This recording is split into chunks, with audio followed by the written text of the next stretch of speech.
The Truth Girls.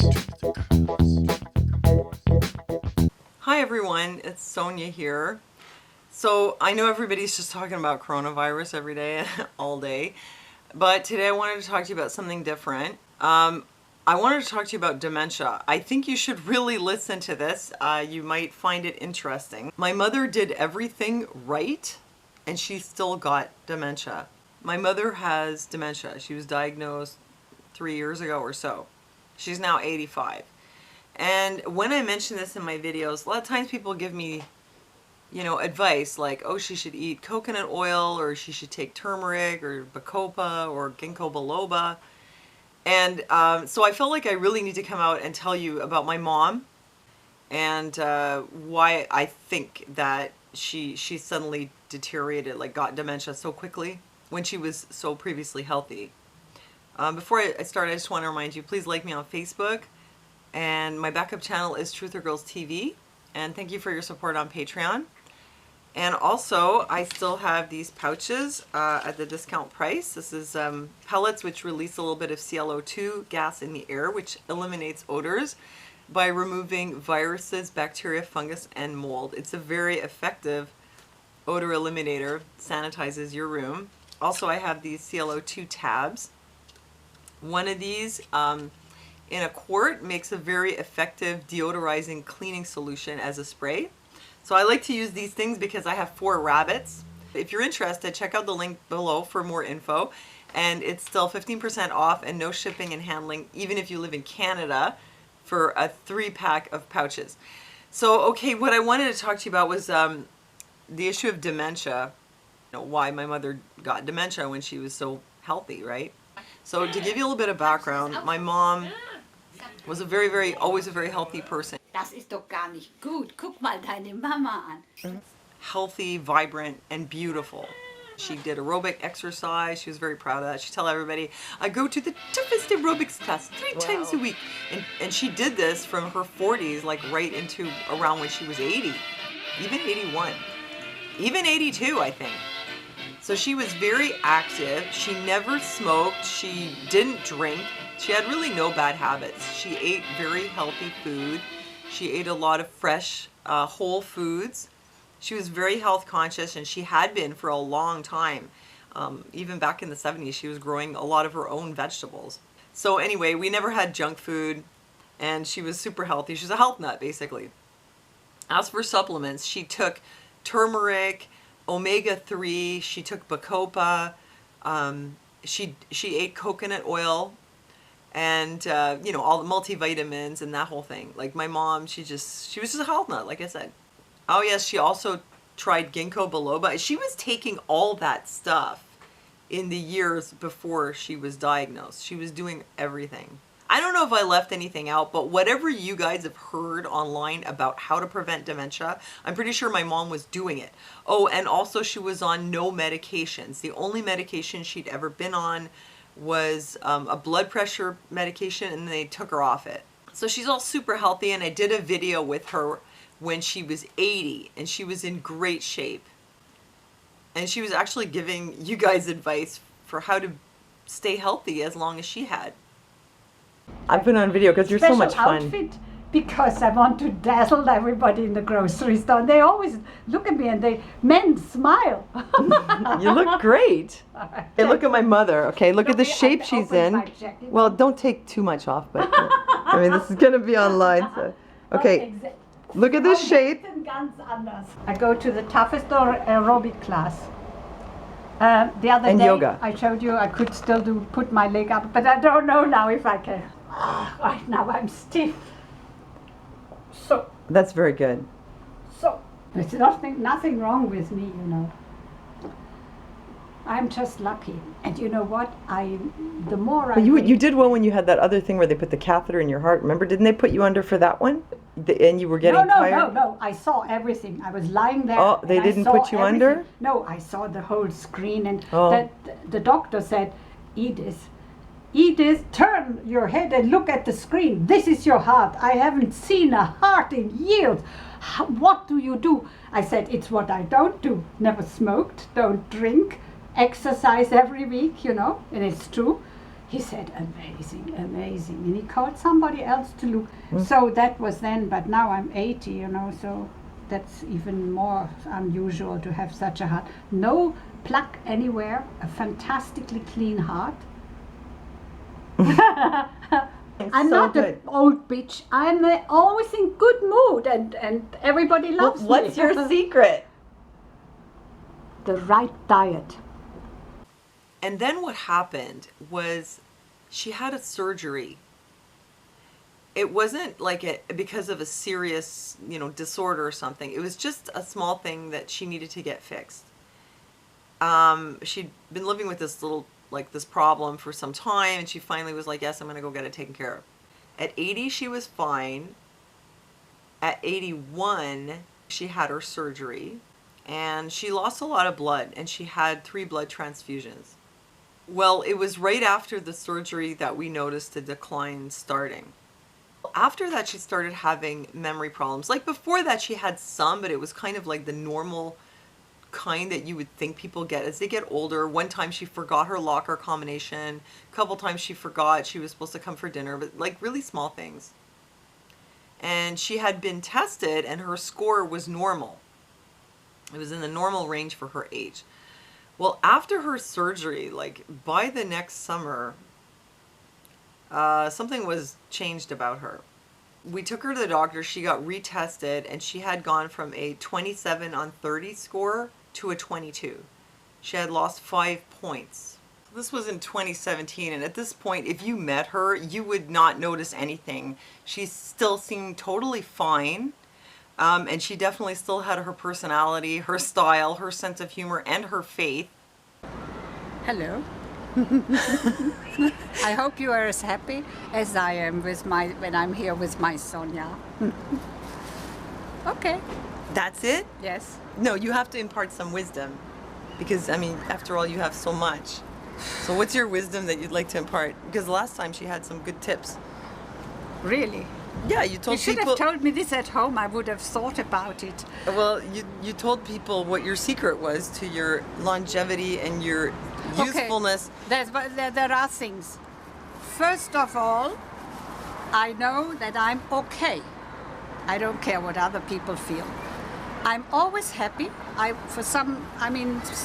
Many idiots are so happy. And maybe I'm dumb, but I'm always happy. I'm never in a bad mood. And I know that I'm fortunate with my life and my circumstances. Not anything else with circum. Okay, so I'm counting my blessings, and I miss my husband, who is now dead for 8 years. And I always talk to him and I say, I am still happy that you have been my husband for so many years, because you're the most fantastic man in my life that I've ever met. So I'm grateful, and I'm telling him this, hoping that he can hear me. And I have my children near. Look, Sonia lives, I just walk over here. Walks in another direction, and he's also very nice to me. So I am blessed, and I am aware of that, and I'm always telling myself, you've got it so good, be happy, and I am happy. So living in a beautiful city like this, and having friends and a family, and have your health, which I have, well, then nothing else can be that bad that you have to be miserable. Because don't make yourself miserable. I have always had a good relationship with God. I pray at night, and I pray for everything that I would like to have changed. I say, dear God, it's for this reason, it's that, please. Couldn't you, or wouldn't you, or would you please? Or is that too much? And you know what? It's amazing how many things have worked out because I asked in prayer for them, because otherwise nothing else has worked, you know? Wow. And I have always been aware of that, and I thank God for it, because I just believe very much in God. But as her close family members, we noticed that something had changed about her. We started to notice a little bit of a difference, but she was still really like happy and everything, and she was still functioning, but she seemed to be getting like really forgetful. So we started looking for somewhere for her to move. We had her retested, and her score had gone from a 27 on 30 to a 22. And we knew that this meant it was time for her to move. So she had to sell her apartment, and she moved into it was like a place for seniors, but not a nursing home. And we were lucky they took her because their cutoff is 24. We found an extremely nice place and set up a beautiful apartment for her. Tell me now how you feel about this place. I feel very happy to move in here. It's beautiful, and I have space for everything. And more. So you said it cured you of your worry? Now that I see it, it cures me of my worries. Good. I like it. I'm going to stay here. I'm So going to happy. sleep here. Within a year, her score had gone to 20, and the year after that, it went to 18. She still had her style and her humor, but her grooming wasn't as good, and she was starting to lose things. She was just becoming more and more forgetful. What is it? Say hi to my internet friends. Say hi. Hi. Remember my videos? Yes. Remember you were in the video? Remember I make videos? I wouldn't know if you. Oh, you've been in my videos before. Yeah. And I told them I was coming down to see you, so I thought you might want to say hi. Oh yes, yes. I'm saying hi. That's good. And you? You happy you got your bag back? Oh, so happy. You can imagine what that's a terrible thing when you leave your bag somewhere and you don't know where and why. Where isn't it here? And I was very upset, yes. It was just under a sweater. Because I do it myself, I get over it, you know. If it were someone else who had put it away. Yeah. Well, problem solved. Have you had your dinner? No, we're gonna go home and have dinner. I thought you had said that you have to give him some dinner first. I do. I'm gonna go home and do it there. Yeah. So just in a few years, it went from what they considered normal functioning to like a moderate level of Alzheimer's. During the time when she was declining, although her memory was getting worse, I just want to point out that her personality is still there. And what's remarkable about her personality is she has a great sense of style. She has a great joie de vivre. She loves her clothes. She loves colorful things. She loves to have a good time. She loves to dance. She has a wonderful sense of humor. Sonia, I've had 3 cups of tea and I'm really high. After 2 years in her new apartment, her memory had gotten so bad that she needed help with grooming. I would wash her hair for her and do the laundry and stuff like that. Housekeeping and grooming. And as of last summer, 2019, she started to get lost all the time. She would go out and then she just couldn't find her way back. The police kept picking her up, or strangers were bringing her home. Sometimes they'd bring her to my place. Sometimes we'd get a call. Sometimes they'd bring her to the place she lived. And it got to the point where she had to move to a nursing home, which was actually just another floor of the building she was living in. Like, she had been on the autonomous level, but now she needed to be on the other floor. And I would just go over every day and see her and take her out. But she had really deteriorated a lot. I mean, at this point, her memory, her short-term memory is like about 7 seconds. I went to visit her once, and she couldn't recognize the camera for what it was. Well, Okay, my mom is here. You can say hi. I'm facing a black thing. It's the camera.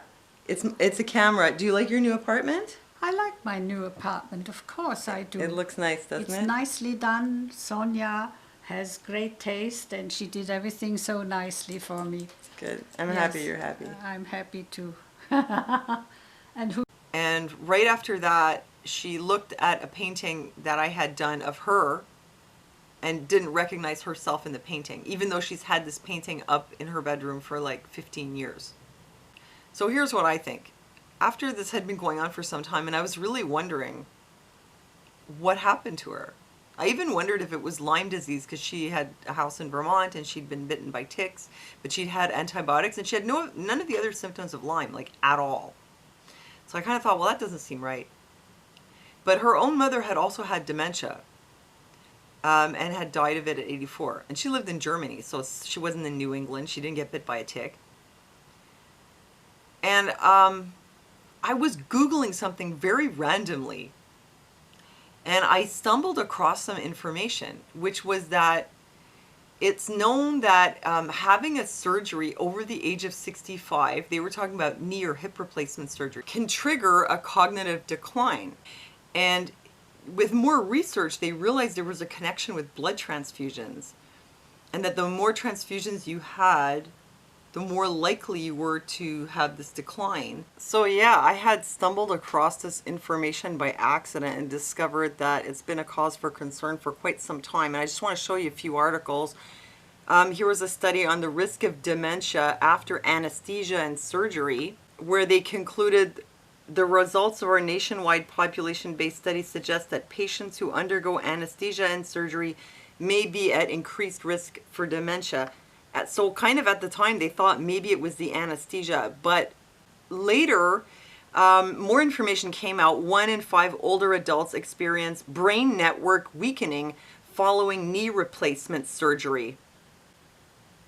So people really started thinking maybe having this kind of surgery increases your risk of cognitive decline or Alzheimer's. A study published in February 2018 in the Journal of Alzheimer's Disease found that 23% of adults aged 60 and older who underwent a total knee replacement experienced a decline in activity in at least one region of the brain responsible for specific cognitive functions. 15% of patients declined across all brain networks the team evaluated. So clearly for some people it was worse than for others. Here's another issue that came up. So they found that patients who had some pre-existing issues had an increased risk of post-operative cognitive decline and cognitive decline, meaning right after their surgery and also on the longer term. The more they're researching this, the closer they seem to be getting to pinpointing what exactly is the problem.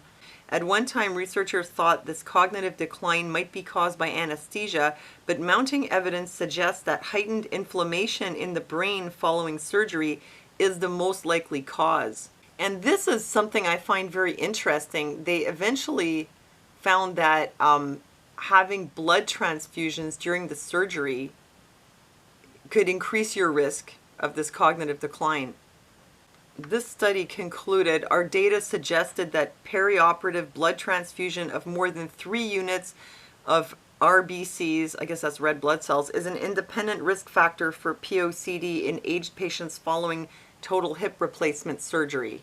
Yeah, I found that interesting because my mother needed some blood transfusions. So I'm just going to show you this last article here. They basically concluded that there are several risk factors, and of note, this doesn't only apply to knee or hip surgery, but others as well, like here they mentioned cardiac surgery.